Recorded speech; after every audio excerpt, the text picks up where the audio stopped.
প্রিয় দর্শক, আসসালামু আলাইকুম। আপনাদের আমন্ত্রণ জানাচ্ছি বাংলা ভিশনের প্রতিদিনের আয়োজন সংবাদপত্র ও সংবাদ মাধ্যমগুলোর শীর্ষ সংবাদ নিয়ে পর্যালোচনা ও বিশ্লেষণধর্মী অনুষ্ঠান ফ্রন্ট পেজে।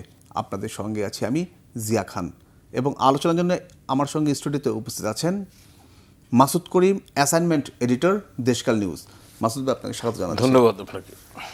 দর্শক, মূল আলোচনায় যাবার আগে আজকের সংবাদপত্রগুলোর শিরোনাম আপনাদের জানিয়ে দিচ্ছি। প্রথম আলো, ক্যাম্পাসে ভয়ের সংস্কৃতি যেন আর না আসে। একটি মহল রাজনীতির নামে বিভ্রান্তি ছড়াচ্ছে, সতর্ক থাকুন, চাঁদপুরে প্রধানমন্ত্রী। এবার খাদিজাকে নিয়ে মা বাবার ছুটাছুটি। হাম পরিস্থিতি, ফাতেমা মারা গেছে, শিশু খাদিজা ভর্তি আছে নারায়ণগঞ্জে বাংলাদেশ নবজাতক হাসপাতালে। ইরানের নতুন হামলার ছক তৈরি, অপেক্ষা ট্রাম্পের নির্দেশের। একাকী লড়াইয়ে লিটনের পুঁজি। আমার দেশ, বিভক্ত হেফাজতে ইসলাম, ভবিষ্যৎ নিয়ে জল্পনা। লিটনের ক্লাসিক সেঞ্চুরিতে দলের ইনিংস উদ্ধার, লাশচুরিতে কোটি টাকার বাণিজ্য। আবু সাইদ হত্যা মামলা, দণ্ডপ্রাপ্ত বেরোবির সাবেক ভিসি হাসিবুর গ্রেপ্তার। এখনও বঙ্গবন্ধু পরিষদের দখলে পানি উন্নয়ন বোর্ড। শিক্ষার্থী বাড়ছে মাদ্রাসায়। দৈনিক ইত্তেফাক, সরকারের অঙ্গীকার বাস্তবায়নে বাধা সৃষ্টি, ষড়যন্ত্র রুখে দেবে জনগণ। চাঁদপুরে সমাবেশে প্রধানমন্ত্রী। শরীয়তপুরের রোগীর মৃত্যুর ঘটনায় মব সৃষ্টি করে ডাক্তারের উপর হামলা, জনস্বাস্থ্যকে গুরুত্ব না দেয়ায় বর্তমান হাম সংকট। সমকাল, 23% হত্যা মামলার প্রমাণ পাওয়া যায়নি। আমাদের কাজ একটাই, দেশ গঠন, রাষ্ট্র পুনর্গঠন। চাঁদপুরের সমাবেশে প্রধানমন্ত্রী।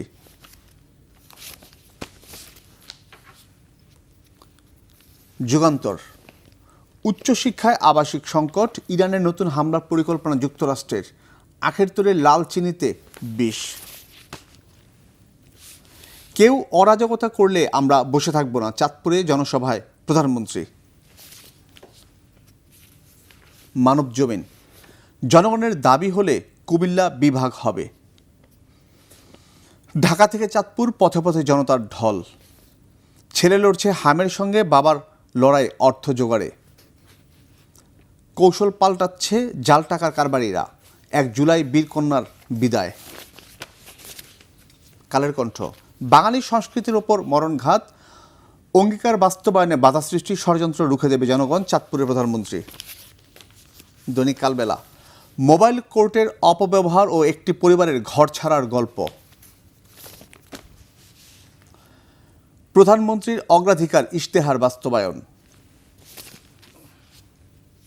দৈনিক ইনকলাব, বিচারে আবেগের ঢাল, মানবতা বিরোধী অপরাধ, সরকারের নির্বাচনী অঙ্গীকার বাস্তবায়নে বাধা সৃষ্টি, ষড়যন্ত্র রুখে দেবে জনগণ। প্রধানমন্ত্রী। গণভোটের রায় বাস্তবায়নে বাধ্য করা হবে, রাজশাহীতে 11 দলীয় সমাবেশে জামাত আমির। বাংলাদেশ প্রতিদিন, চরম সংকটে আবাসন খাত, প্রতিশ্রুতি পূরণে অগ্রগতি আছে সমালোচনাও। দেশ পুনর্গঠনই হোক প্রতিজ্ঞা। চাঁদপুরের প্রধানমন্ত্রী। জাতিসংঘে গাদ্দারি বেমানি করবেন না, বিভাগীয় সমাবেশে জামাত আমির।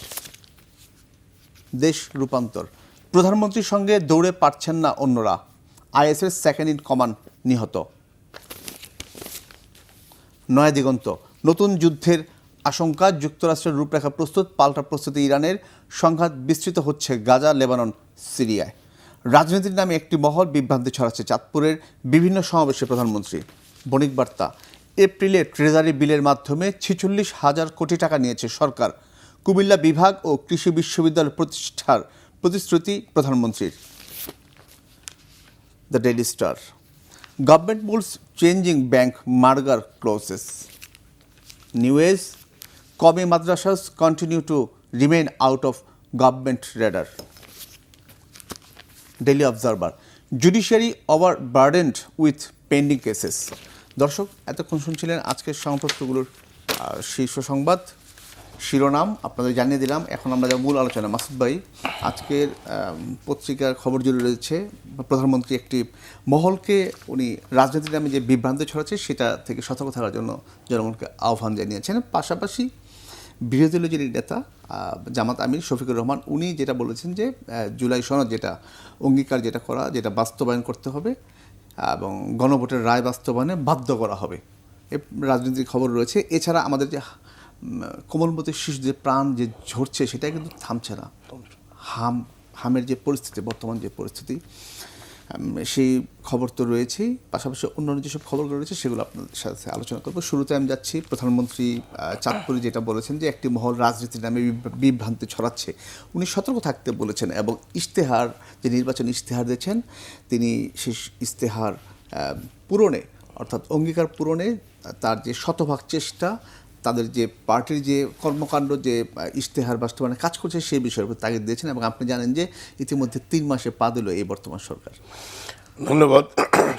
ওনারা তো 6 মাসের 180 দিনের প্যাকেজ, মানে হানিমুন প্যাকেজ ঘোষণা করেছিলেন এবং 6 মাস পরে একটা মূল্যায়নে যাবেন।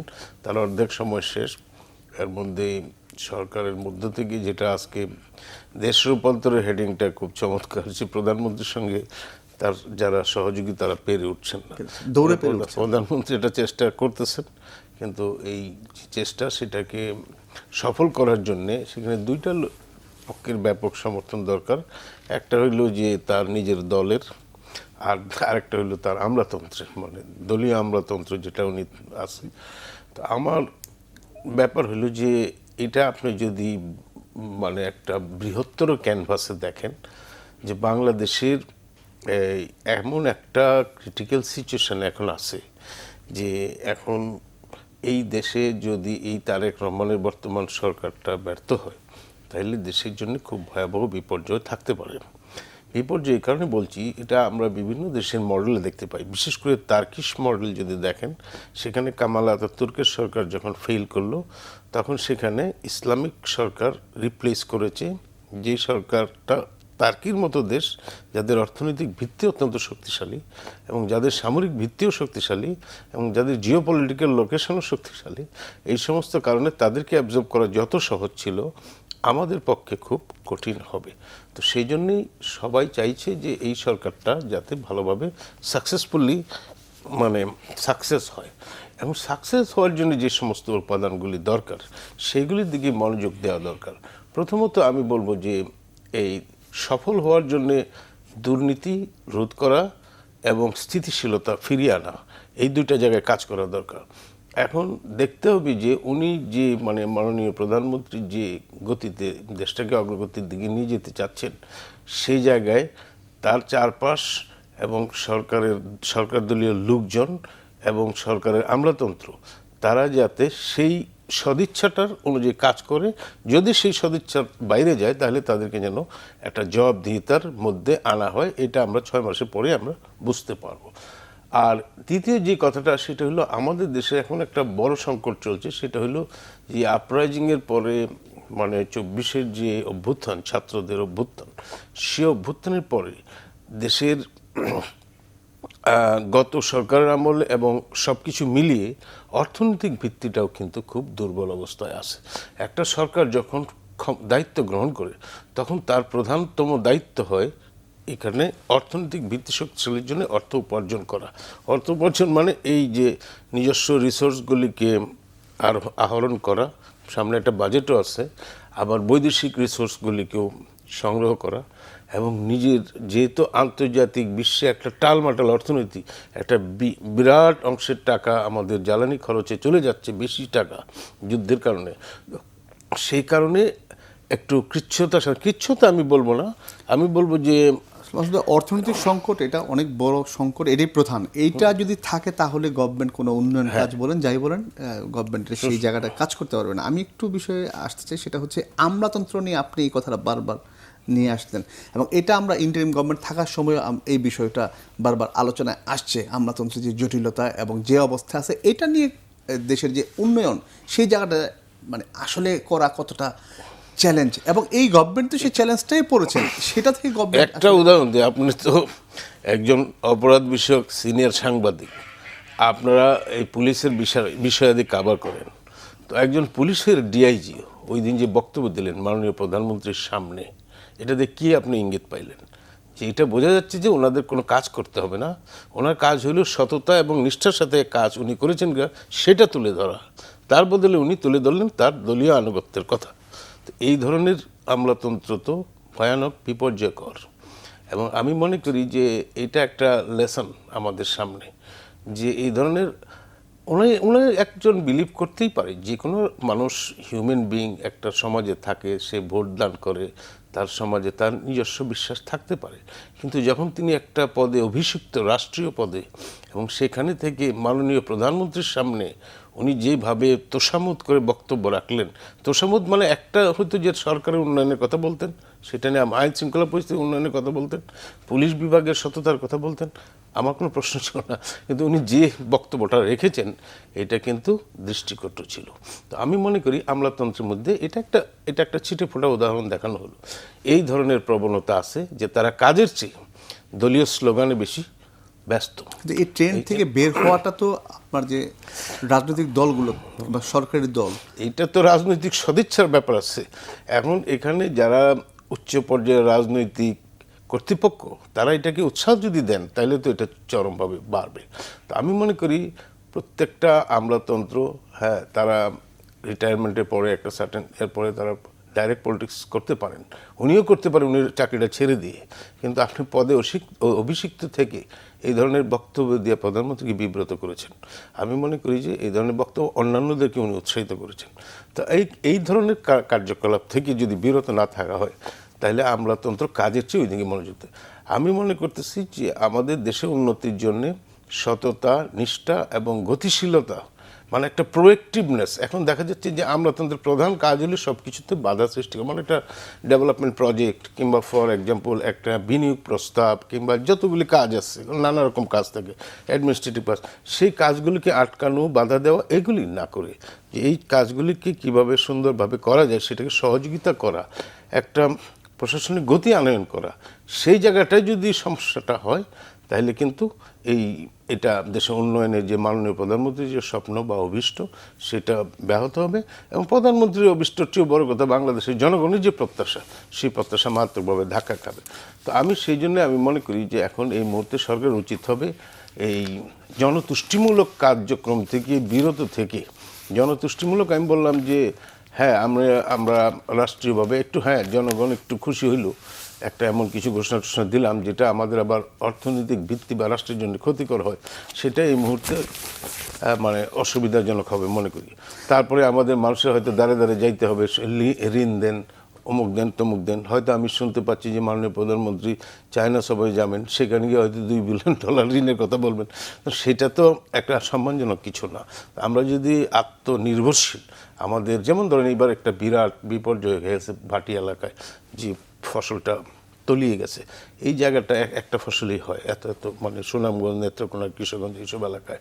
তো এই ফসলটার জন্যে যে একটা এটা আমি এই সরকারকে আমি বলবো, যে কোনো সরকার মানে একটা দীর্ঘমেয়াদী চিন্তা ভাবনা থাকা দরকার। এটা ম্যানেজমেন্টের মধ্যে ত্রুটি আছে, এই ফসলটা আগে যেভাবে ওঠানোর দরকার সেই ধরনের পরিকল্পনা যদি থাকতো, কারণ এই ধরনের ফ্লাডিং তো এটা সবসময় হচ্ছে, এমন না একদম হুট করে হয়ে যাচ্ছে। সুতরাং এই যে সামনের দিনেও হয়তো বন্যা দুর্যোগ আসতে পারে, বৈশ্বিক সমস্যা হতে পারে, সেটা নিয়ে পরিকল্পনা, সুদূর প্রসারী পরিকল্পনা থাকা আমার মনে হয় যে সেই ব্যাপারে সরকারগুলি যদি একটা সুশাসন নিশ্চিত করতে পারে, জনগণের কল্যাণের শাসন নিশ্চিত করতে পারে, তবেই কেবলমাত্র এই মাননীয় প্রধানমন্ত্রীর যে অভীষ্ট, যেটা উনি কালকে খালকাটা কর্মসূচি আমাদের দেশের জন্য খুবই প্রয়োজন, যেহেতু আমরা একটা ডেল্টা এবং এখান থেকে পানি নিষ্কাশন, সেচের জন্য, অন্যান্য কাজে এটা ওনার মানে আগে যে ওনার বাবা প্রেসিডেন্ট জিয়াউর রহমানও এটা শুরু করেছিলেন এবং সেটা খুব ভালো উপযোগী ছিল। পরে রাজনৈতিক কারণে সেটা বন্ধ হয়ে গেছে, কিন্তু এখন দেখা যাচ্ছে যে ওয়াটার লগিং ঢাকা শহরে বলেন, দেশে বলেন, অন্যান্য জায়গায় হচ্ছে। উনি যেটা রিজিউম করছেন, দ্যাটস গুড। আমি মনে করি যে সেই ভালো কাজগুলির সাথে তার আমলাতন্ত্র এবং তার দলকে মানে সহায়তা করতে হবে। বিরোধী দলের নেতা কালকে যে জনসভায় রাজশাহীতে উনি বলেছেন যে গণভোটের রায় বাস্তবায়নে বাধ্য করা হবে। বিরোধী দল এই গণভোটের রায় বাস্তবায়নে তারা রাজপথে নেমেছিলেন, তারা আন্দোলন করেছেন, এবং আপনি জানেন যে তাদের যে জোটের পক্ষ থেকে এই রায় বাস্তবায়নে সরকার উপর যে প্রেশার সেটা কিন্তু আগে থেকেই আছে। তো সামনে মাসুদ ভাই স্থানীয় সরকার নির্বাচনে একটা গুঞ্জন, একটা আলোচনা আসতেছে। তো সেক্ষেত্রে বিরোধী দলের জায়গা কিংবা বিরোধী দলের সাথে জোট, তারা অলরেডি আপনার সিটি কর্পোরেশন নির্বাচনের প্রার্থীও ঘোষণা করছেন, সেই জায়গাটা আসলে গভর্নমেন্টের জন্য কতটা তার প্রেশারে? আর একটা হলো যে বিরোধী দল যে কথাটা বলছে যে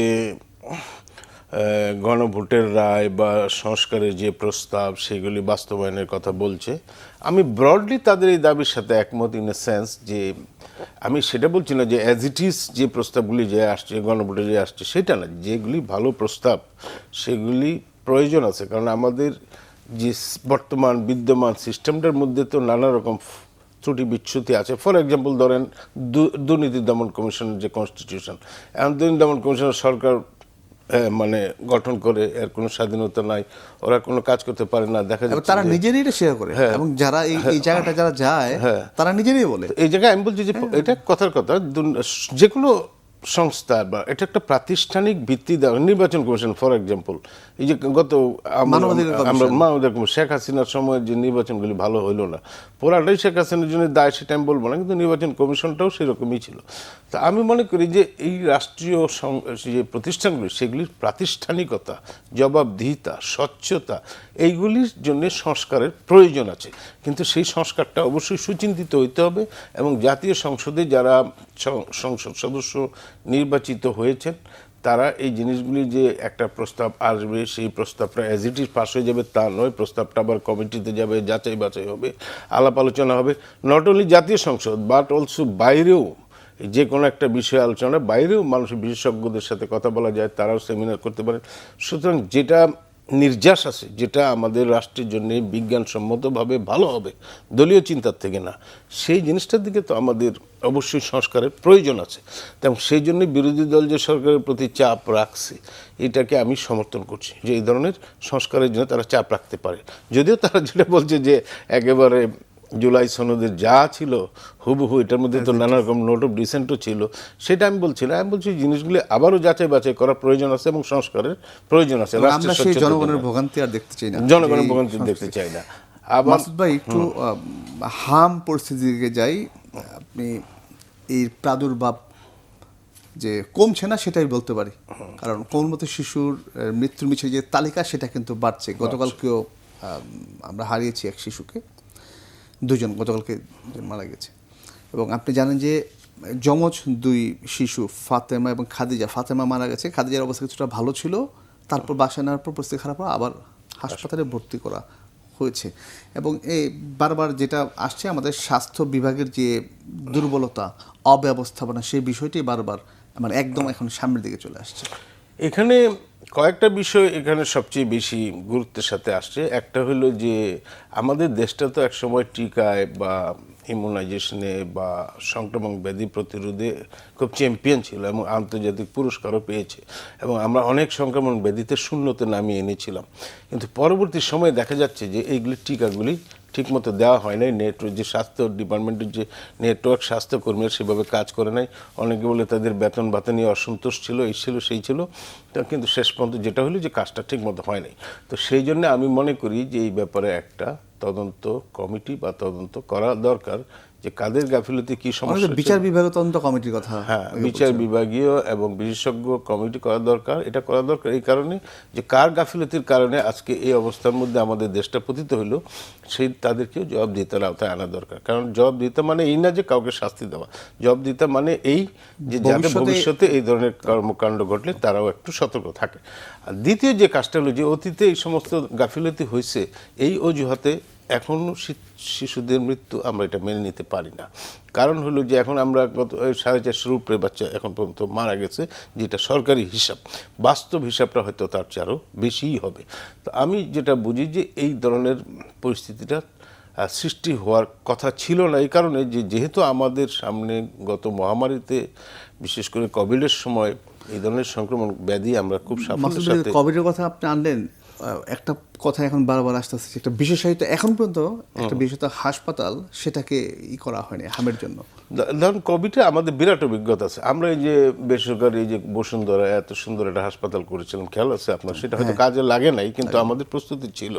এবং এই ধরনের হাসপাতাল আইসিইউ নিজেরা তৈরি করেছি, আবার আইসিইউ বিদেশ থেকেও আনা হয়েছে, ভ্যাকসিনের ব্যাপারে বিভিন্ন দেশ থেকে আনা হয়েছে। সেই ধরনের একটা যে ম্যাসিভ প্রস্তুতি, সেই প্রস্তুতিটা স্বাস্থ্য বিভাগে দেখা যাচ্ছে না। তারা যেভাবে কাজটা করতেছেন, এই কাজটার কারণেই, এটার কারণেই মৃত্যুর হারটা বেড়ে যাচ্ছে এবং এটা নিয়ন্ত্রণের মধ্যে আসতেছে না। তো আমি মনে করি বাচ্চাদের এখন তো এটা আরও সমস্যা। যেমন এটা আমি বলবো যে তিন ধরনের প্রস্তুতি নিতে হবে। একটা হলো স্বল্পমেয়াদী, একটা হলো মধ্যমেয়াদী এবং একটা দীর্ঘমেয়াদী। ইমিডিয়েটলি এই সমস্ত প্রস্তুতি নিয়ে এটা থামাইতে হবে। থামিয়ে গেলে হবে না। সেটা কী কী কারণে এগুলি হয়েছে সেগুলো অনুসন্ধান করতে হবে। বিশেষজ্ঞরা বলছেন যে ঠিক মতো পুষ্টি পাচ্ছে না বাচ্চারা, জন্মের পরে মায়ের দুধটা তারা খাচ্ছে না বা খাওয়ানো হচ্ছে না। তো এই ব্যাপারে যে সচেতন করার কথা ছিল মায়েদেরকে, সেটা করা হচ্ছে না।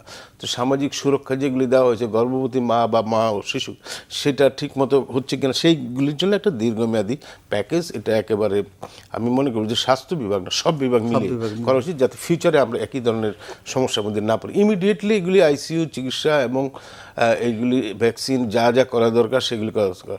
মধ্যমেয়াদী আমাদের পরিকল্পনা থাকতে হবে। তো আমি মনে করি এখানে যখন যেটা দেখা দিচ্ছে, আমি যেটা দেখলাম যে নিউমোনিয়ার প্রকোপটা বেড়ে গেছে। যে বাচ্চার হাম হয়েছে তার সঙ্গে নিউমোনিয়া হয়ে যাওয়ার কারণে সেগুলি মারা যাচ্ছে বেশি। সেই জায়গাটাই মৃত্যুর হার। আমার মনে হয় যে এই জায়গাগুলিতে আমার মনে হয় যে একটা মানে জোরালো কার্যক্রম থাকতে হবে, এবং জোরালো কার্যক্রম যদি নেওয়া হয়, তা আমরা কোভিডের মতো মহামারী যদি নিয়ন্ত্রণ করতে পারি, তাহলে এই হামের বিস্তারও নিয়ন্ত্রণ করা আমাদের পক্ষে সম্ভব।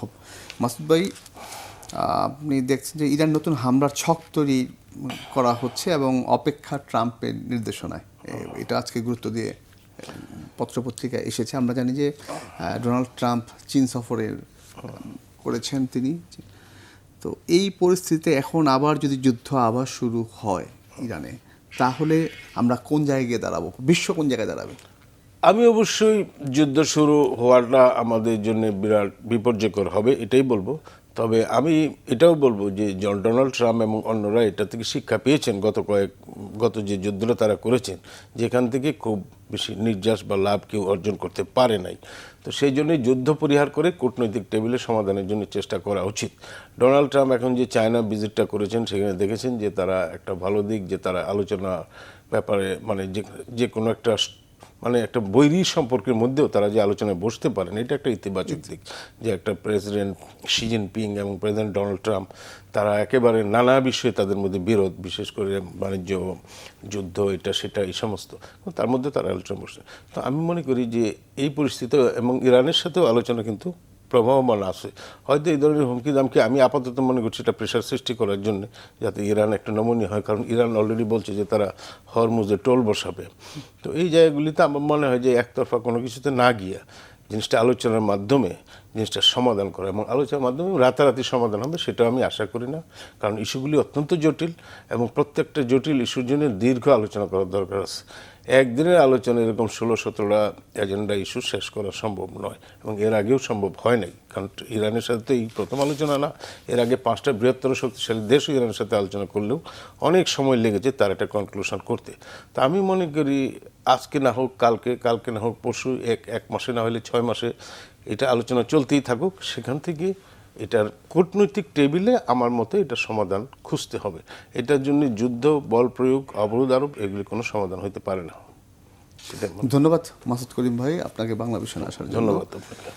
দর্শক, ফ্রন্ট পেজ আজ এই পর্যন্ত। আবার দেখা হবে। সবাই ভালো থাকুন, সুস্থ থাকুন।